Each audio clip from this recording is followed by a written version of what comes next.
Welcome to the Mobile Workforce Podcast, where we sit down and have real conversations with business leaders that have been where you are. During these interviews, we'll dive into what it takes to improve systems and champion processes that maximize performance. Each week, our trailblazing guests share their experiences and understanding of the workforce to help inspire change, challenge our thinking, and share what it takes to successfully travel the road to profitability. Now here's our host, co-founder and chief evangelist of About Time and WorkMax, Mike Merrill. Hello and welcome to the Mobile Workforce Podcast. I am your host, Mike Merrill, and today we are excited to have our guest, Eric Oberembt, the president and owner of D&M Roofing and Siding, and also the host of the Be Authentic or GTFO podcast. So welcome to the podcast today, Eric. Super stoked to have you join us today. Thanks, Mike. Super excited to be here. Awesome. Well, you and I met at RoofCon just a few weeks back, or maybe a month ago now, and I was impressed by your message. And you were a keynote, one of the speakers there, and just really enjoyed hearing from you. Learned that you have a podcast as well, so thought it would be fun to have you come on and join us and talk a little bit about what you're doing over there. Absolutely. No, I appreciate you having me, man. This is going to be fun. That was a fun event. I'm glad I got to meet a lot of cool people there. Yeah, it was great. So tell me this: your podcast is about being authentic. I mean, what and why is authenticity so important to you and everything you're about? Well, so it's funny. I've told this story a few times, and talking about kind of where it originated from. I was on a retreat a few years ago, and I was just getting into kind of. Maybe 4 or 5 years ago. I get screwed up with time because of COVID. Like, I think things were like 2 years ago, and then I'm like, wait, no, it wasn't. But it was maybe like 4 years ago. And I remember I was at this retreat with Sam Taggart, and we had to do this little exercise where he was giving out words or something like that into small groups. And they all had to start with an A. I don't remember the specifics of it, but somebody else in my group got the word authentic. And I don't remember what I got. And I remember looking at the guy and I was like, nope, that's not your word. And he was like, I'm sorry. And I was like, yeah, I'm taking it. Like, I'm going to be a bully. Sorry. But like, you don't get it. And so I literally took the word from him. And the whole thing that we had to do was we had to then go research the word and like do a little 5-minute presentation. Right. And so I did that. And when I got done, I was like, this is like my thing. And I didn't really understand it. I didn't know why. And then I was on somebody else's podcast, Matthew Mulholland, on Listen to This Bull. And at the end of the episode, I was in the little green room, right, on StreamYard, and we were just kind of talking off camera. And he thanked me. And I was like, for what? I was like, I wasn't that good. And he was like, no, man. He's like, I wanted to thank you for being the same dude on camera as you are off camera. And I just kind of sat there for a minute and I was like, is that not a thing? And he was like, no, not at all. He's like, that's never a thing. And I'm like, oh shit, I didn't realize that. And it got me to thinking that there's so many people out there that are pretending to try to be somebody else. And I had this voice and I had this, this reach, and I had access to people. And I was like, I want to do something to show people that it's okay to be you, and it's okay to be who you are and who you want to be. And maybe you're still trying to find out who that is, but that's okay. And you don't have to be Mike, and you don't have to be, you don't have to be Gary V, and you don't have to be, all these other people that we're watching and trying to emulate. You don't have to be those people. You can be you, right? And I'm authentically me, which, for better or worse, it makes people either very attracted to me or very fucking put off, right? Because I say what I want when I want, and if that means I'm not invited to a party, that's really okay, right? There's a lot of shows that won't have me on because of how I speak. That's okay. That's not my audience then, right? Like, those aren't my people. When I started the podcast, I had to think about business as well, right? And I had to think about, are my clients going to be watching this?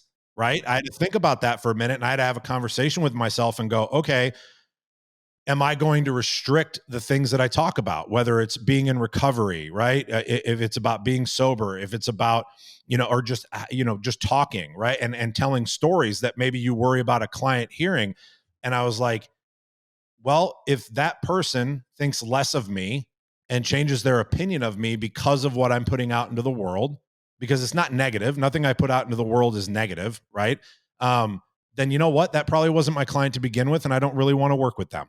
And I decided that I was okay with that. And I think that that is something that if people start embracing, I think it can really make a change in your life. And that's why I've become so passionate about it. Yeah, that's awesome. It was very, again, I was in an audience. I don't know how many thousands of people there were. There were a lot of people in that room, and I would say generally, it let it let everybody else kind of relax and be themselves as well, regardless of if they speak like you or they think like you. I feel like it was refreshing for them and me in the audience. Even if I speak differently, it was cool, right? It was real. Right. I wasn't trying to pretend to be somebody else. I had a message, and I always give a disclaimer before I speak. And I say, hey, look, everybody, I'm going to curse. Please don't let that distract you from the message that I'm trying to bring. It's just who I authentically am. And if I try to deliver my message in a different way, it's not going to land the way that I want it to land, right? It doesn't mean that I'm always not continuously working on my speech patterns and my rhythms and you know what I mean, all that kind of stuff to make sure that I have the most impact. I'm not just running around going fuckity fuck. You know what I mean? Like I'm not. That's not what I'm trying to do, right? But if that organically comes out, that's just part of who I am. And I've gotten really excited about that presentation that you got to see about speaking about the team method because it was funny. I worked on that for 3 or 4 months, right? And and then I sat down and I said, okay, I know you do all these things, but are you being intentional about it in your business? Right? And I had to self-reflect and go, wait a minute, you're you talk about this one, but you kind of half-ass that one. So let's go in. Like you're teaching this to people. Maybe you need to double down, Eric, and get a little bit better at this. And I did. And I literally went home and I was like, hey guys, I spoke about this. I'm teaching other people to do this, but I don't think I do a good enough job at this.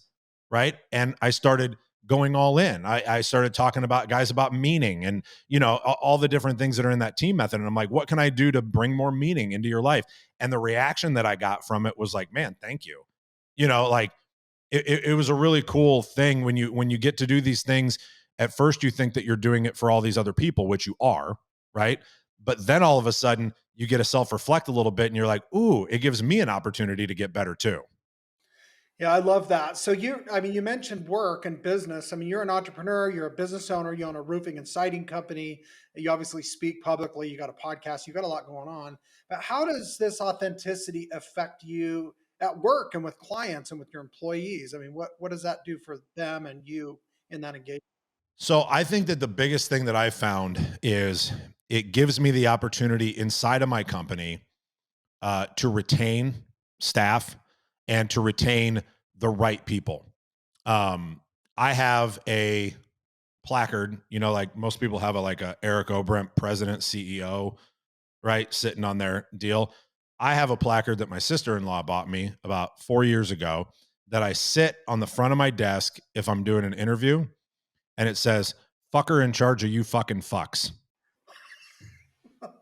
And it's hilarious, right? Like obviously it's a joke and like I don't act like that, whatever. But I put it there so when I'm doing an interview, when somebody walks in and they see it and they're like, "That's hilarious." I'm like, "All right, sit down. Let's finish the interview." And if they walk in and if they go, "Ew, oh my God," right? And I get that reaction, I'm like, "You know what? You're not going to fit in here."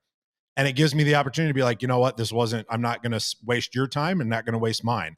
And because of that, I've built this culture inside of my company and building a new one, right? Because I'm opening up a new branch down in Houston right now because we moved here.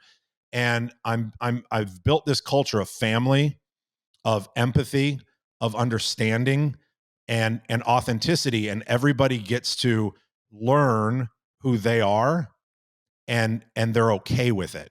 And everybody else is. And we do exercises, right? We do exercises every month for personal growth stuff. We just did one where you learned your color, right? It's some test my ops gal came up with or found. She was in the military, and we all got to find out what made every person a little bit different, right? And then that gave us the ability to understand how to communicate with them differently, because some people receive something differently than Bill does, than what Fred does. And I don't want anybody to change who they are just to communicate and navigate with me, right? I want to be able to have us have that empathy to be able to be authentic with each other.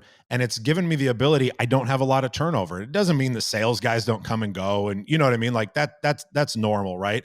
But we've built this culture of authenticity in our company that everybody is okay with who they are. And because of that, I retain staff, because what's the hardest thing when you're running a business? Keeping Hiring and people. firing, right? Yeah. It's the people, right? Because if we don't have people, we don't have a business. We just have a job, and you got to do everything. And it's not what I want. I did that, and I didn't like it. Yeah, that's awesome. And obviously for you, that's exactly what I mean, that's the American dream, right? You want to build something that you can be proud of, that really emulates who and what you are and what you stand for. And it sounds like you're doing a really good job in finding success at taking that approach. Trying. Yeah, just every day, right? Every day you try a little bit harder. Get 1% better, they say. I love that. So tell me this: how does this bleed over into your personal life and at home? Have you taken the same approach? What do you have to do to adapt that? Yeah, I absolutely have. And that was some work that I did with my coach, because I would absolutely do a lot of these things at work, and I thought in my mind that they were work specific, right? And then I would come home and I would kind of disconnect from that all the theories and the leadership things that I was, trying to do. And I was like, well, I'm home now. And I would take those relationships for granted, and I wouldn't put in the same time and effort that I would put into my work relationships.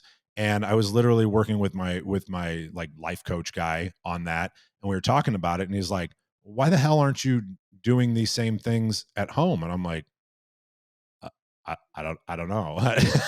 Right? Like, Wait, is I it didn't. supposed to do Yeah, I that? was like, fuck, I don't know. I'm like, I guess I should, huh? And he's like, yeah, you should. And I was like, okay.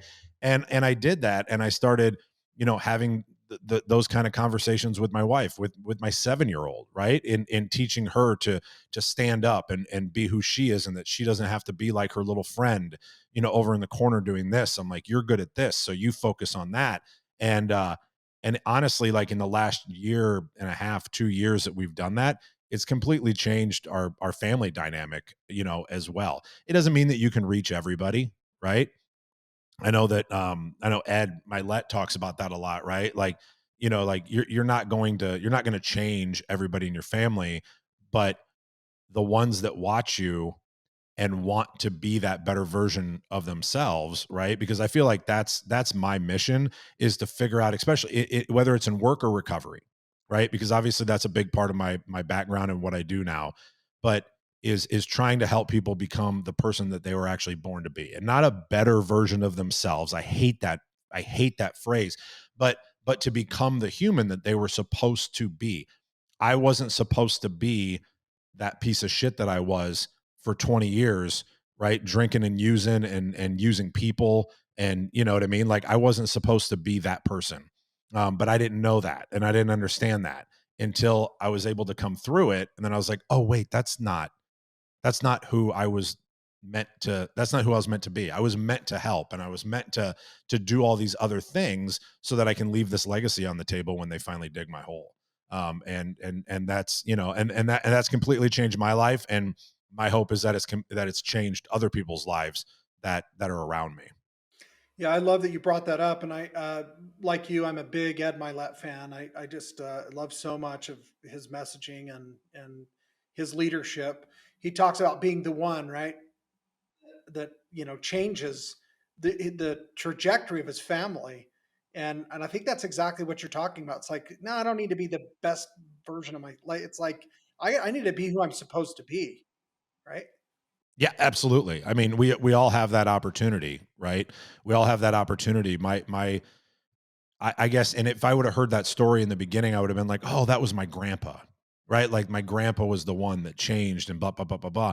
But the more I started thinking about it, I was like, no, because and again, this isn't like a dig on my grandpa, because without my grandpa I wouldn't be where I am today, right? But my grandpa busted his ass and worked so hard for so long, and still only had a job, right?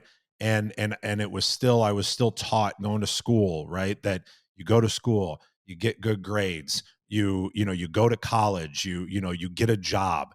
And when I finally realized that, like, going to school teaches you how to be a good employee, they don't teach you how to be an entrepreneur or a business owner. And I was like, if I'm going to be a business owner, I need to surround myself with different people that I can learn from and go to school on how to be a business owner and how to be an entrepreneur and a leader of people, right? A leader of men and women and whatever, and not just read a book and hopefully get a check. And once I did that, that made me realize that maybe I'm the one that's going to change that family trajectory.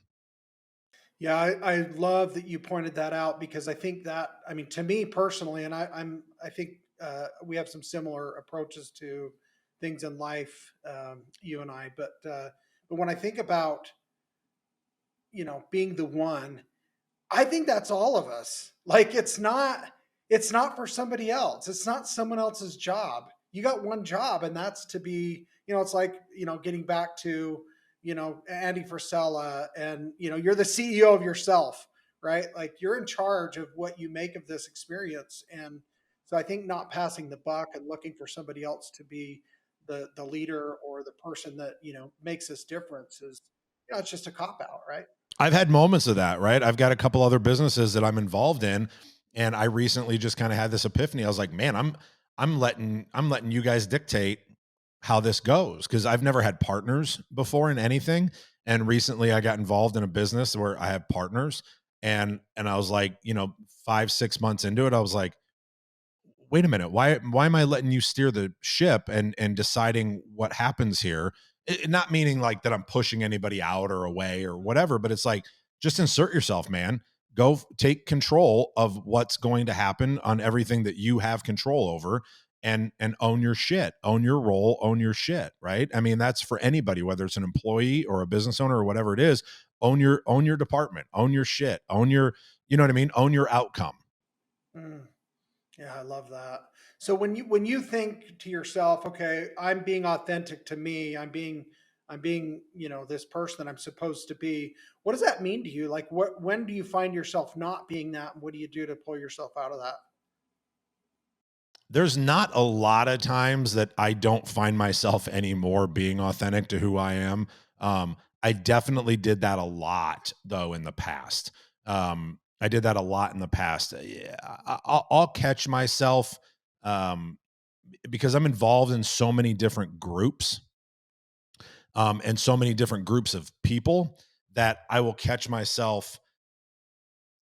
I don't want to say agreeing, but not being myself in those groups, because I don't want to necessarily offend is the wrong word, but push away maybe.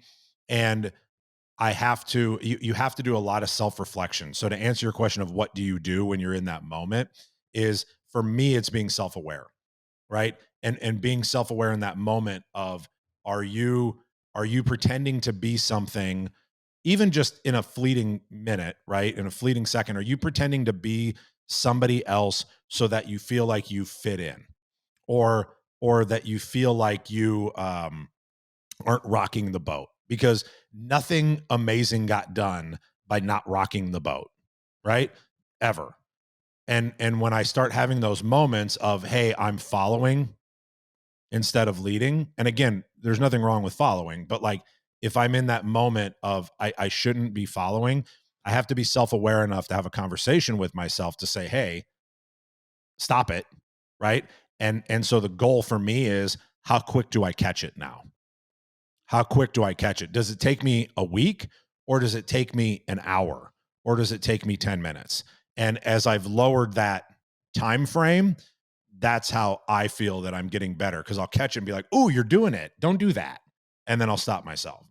So you lean into the resistance as opposed to, shy away from it, right? Yeah, So absolutely. Right. Yeah. I mean, again, it's cliches and we've all heard them, especially people that listen, but it's about being comfortable, being uncomfortable, right? Like it's okay. yeah, I saw a cartoon, little, meme type thing the other day. It was actually pretty interesting. Never seen it before, and it showed this audience of candles, and there was this light bulb, like with legs, going up to speak in front of everybody and share their idea. And it said below, and they were basically talking down to the light bulb, and it said below, they will all criticize you for being different no Mm, matter how good your idea is. And it was like, oh wow, like, right. isn't that amazing? Right. Because they didn't come up with it. Right. Yeah, exactly. Well, not their idea, right? Yeah, Right. exactly. Right. Yeah. It's good to have ideas. So we, in this day and age, there's, social media, even LinkedIn, or I mean, there's all kinds of tools out there that we can hopefully project who we are and shine a brighter light on that. But there's a lot of inauthenticity out there also, where people are playing a role and doing what they think they're supposed to do. What what is your thought on using those tools the right way, and what do people do to avoid falling into that trap? If you have any If you're advice. if you're if you're doing it for yourself, you're wrong. Right? If you're doing it to help other people, then you're moving in the right direction and you're going to reap rewards eventually. I can't tell you the time frame, right? But if you're doing it to genuinely help other people as a leader, that's how you win, right? I think that social media, um, God, it's such a double-edged sword because social media gives me this platform to be able to help, hopefully, right? To be able to help and to be able to give some wisdom from the decades of dumb shit that I've done, right? Because at the end of the day, like, we're not teaching people or helping people based off of something that we just came up with sitting in front of a computer and started typing, right? And if you did, you have no idea what the fuck you're talking about. But if you came up with these things that you want to be able to help people with because of experiences that you already had, now there's something to that, right? There's bite to that. I went through a lot of shit, business failures, alcoholism, rehab, right? Like, I went through all these different things to get to where I am. So I feel like I have a little bit of authority to be able to have these conversations, to give some advice, to hopefully help somebody.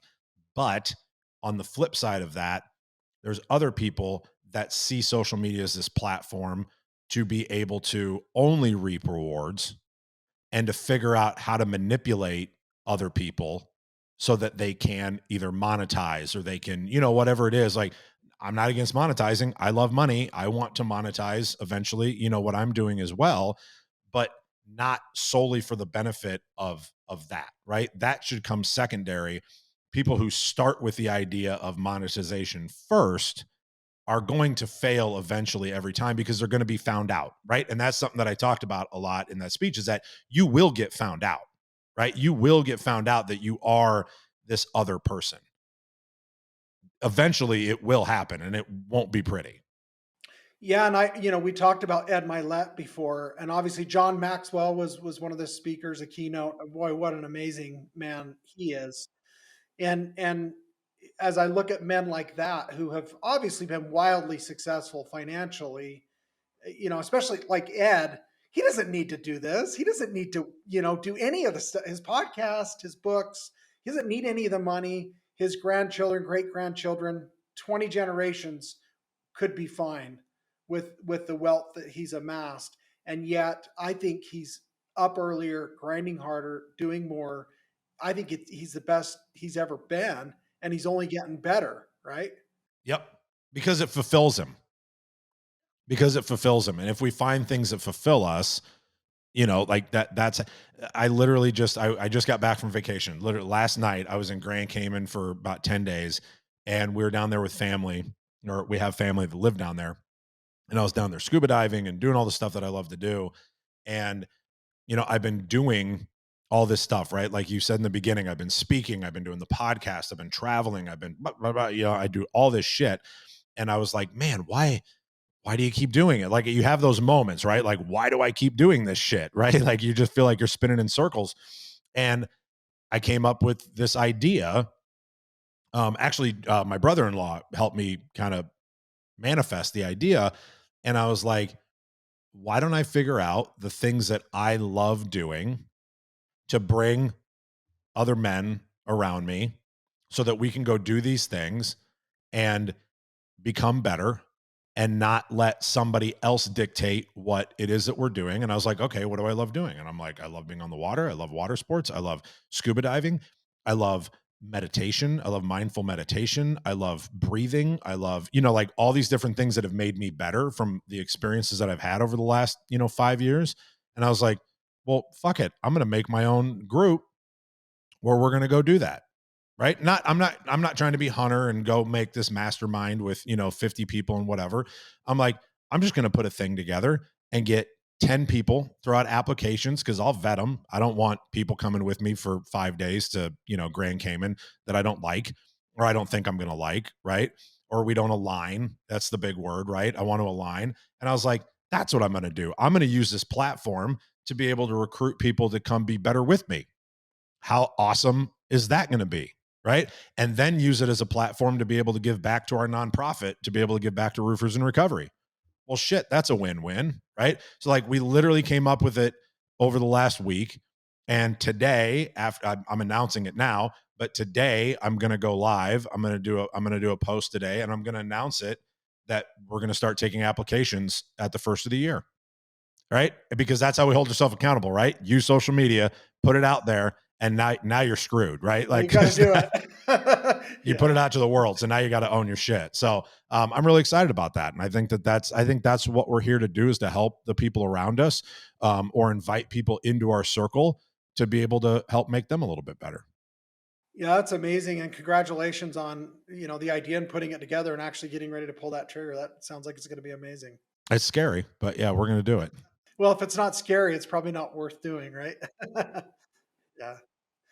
Well, in fact, I noticed when you were speaking, you had a Lions Not Sheep hat on, and I know Sean Whalen as well, and he's got some similar things going on. And another common friend, Ryan Mickler, that runs the Order of Man podcast and movement, similar thing. That those guys, same exact thing. They were looking for something, they couldn't find it, and so they created it, they built it, and now they're blessing the lives of countless others because of it. So Yeah, absolutely. I mean, and who am I? I'm not fucking Sean Whalen. I'm not, I'm not any of those guys. But I can be me. And you know what I mean? Maybe I'll get a cool fucking hat that people wear when they go do a speech somewhere. I don't know. We'll see. that's right. You can always have the goal. Yes. So now getting back to what we were just talking about, this stuff all looks good on paper. It's easy to say, and in a moment, it's easy to do. Can you think of any times that you chose to be authentically yourself, and maybe it was painful, or it didn't, the optics weren't good from a worldly perspective? The world would say, you're an idiot. Why would you do that? Just take the money or take the thing or do the thing, whatever it is. Can you think of any experiences where you kind of made the right decision to be authentic, and maybe it blessed you later when you really had decided, I'm willing to walk away from this versus, I'm just going to take the easy route and, fake it till I make it. I think the best example of that I can that I can say is, and I think this is something that people need to do every day, is again a lot of my advice comes from my sobriety and my recovery and doing the 12 steps, right? But it comes down to doing the next right thing, no matter the consequences, right? And I have on numerous occasions, right? We own businesses, whether you're in the trades or whatever. I'm in roofing, right? And what happens in roofing? You do 500 jobs a year, and how many of them go bad? I don't know. Maybe you have 10, right? Maybe you have 10 that don't go the way that you wanted them to go, and you've got pissed off client or whatever it is, right? And and some of those times it goes bad it goes bad, but you take care of everything and they're still not okay, right? We all know that client as well. And there's times where you should hold your ground, right? And be like, hey, screw you. Like, we did everything right. Like, give me all the reviews you want. I don't give a shit. Like, we did everything the right way. I'm not gonna, bend my morals or, my ethics for you because you're crazy. But there are times in those moments when things go wrong and you're in the wrong, but it's going to be a very expensive lesson. And you're like, I could fight this. I could walk away, right? And the thing that I have taught my people is that if we are ever in the wrong, no matter what the cost, we will make it right. And I've had numerous moments where I've done that and it has hurt me very hard in the pocketbook, right? Hurt me very hard. And it would have been very easy to be like, nope, everybody else would have just walked away from this. Everybody else would have just walked away, kept the 5 grand, 10 grand, 50, whatever it is in their pocket and been like, I could get away with this, right? Nobody will know. They're not going to do anything. They're not going to go spend 10 grand to come after me with an attorney or, whatever it is, right? And now it's funny because I've ingrained that into my staff so much that they don't even have to call me anymore to ask me what to do, right? They just send me an email and say, this happened, so I did this to make it right. And I think I think that the end result is is that I've changed them so much because some of these people came from other companies where they didn't do that, right? And they're like, "Oh, well, we could do it like this." And I'm like, "No, that's not what we do here." Right? And that's why we're going to be successful for a long term and not this short period of time because we're always going to do the next right thing. You know, to your question of how did it pay off in the end? It just does, right? There's no circumstance of like I did this so this happened, right? It's not an ROI thing because the minute that you start thinking of it as an ROI thing, then you don't get it, right? Like you don't get the point at that time. But if you think of it as this long term, I hate using the word karma, but I mean, it's a karma thing, right? If you continue to do the right thing, then right things are going to happen to you. And if they don't, I'll still own that. That's okay, right? But I know that if I continuously do the next right thing, not only am I going to be okay with it, but my staff isn't going to feel gross like they work for this guy who is always trying to get over on somebody. Because if I try to do that to a client, I'm going to try to do that to them. Well, our conversation went so well with Eric that we decided that we would continue the rest of this conversation into next week's episode. So we're going to cut here in the middle and start fresh with the beginning of the second half next week. I'm sure that you are all excited for what we've heard so far, and I hope you tune back in to hear the rest of the conversation. Thank you for joining us today on the Mobile Workforce Podcast, sponsored by About Time Technologies and WorkMax. If you liked the conversation we had today, or were able to learn anything new or helpful, please make sure to follow us on our WorkMax page on LinkedIn and on Instagram at WorkMax_. And subscribe to the show on iTunes or your preferred podcast platform so you will never miss another insightful episode. Also, if you enjoyed the podcast, please leave us a 5-star rating and review and share the show with your friends and colleagues. Your support means the world to us and will allow us to continue providing impactful information with others looking to improve their results in their business and, in turn, their life.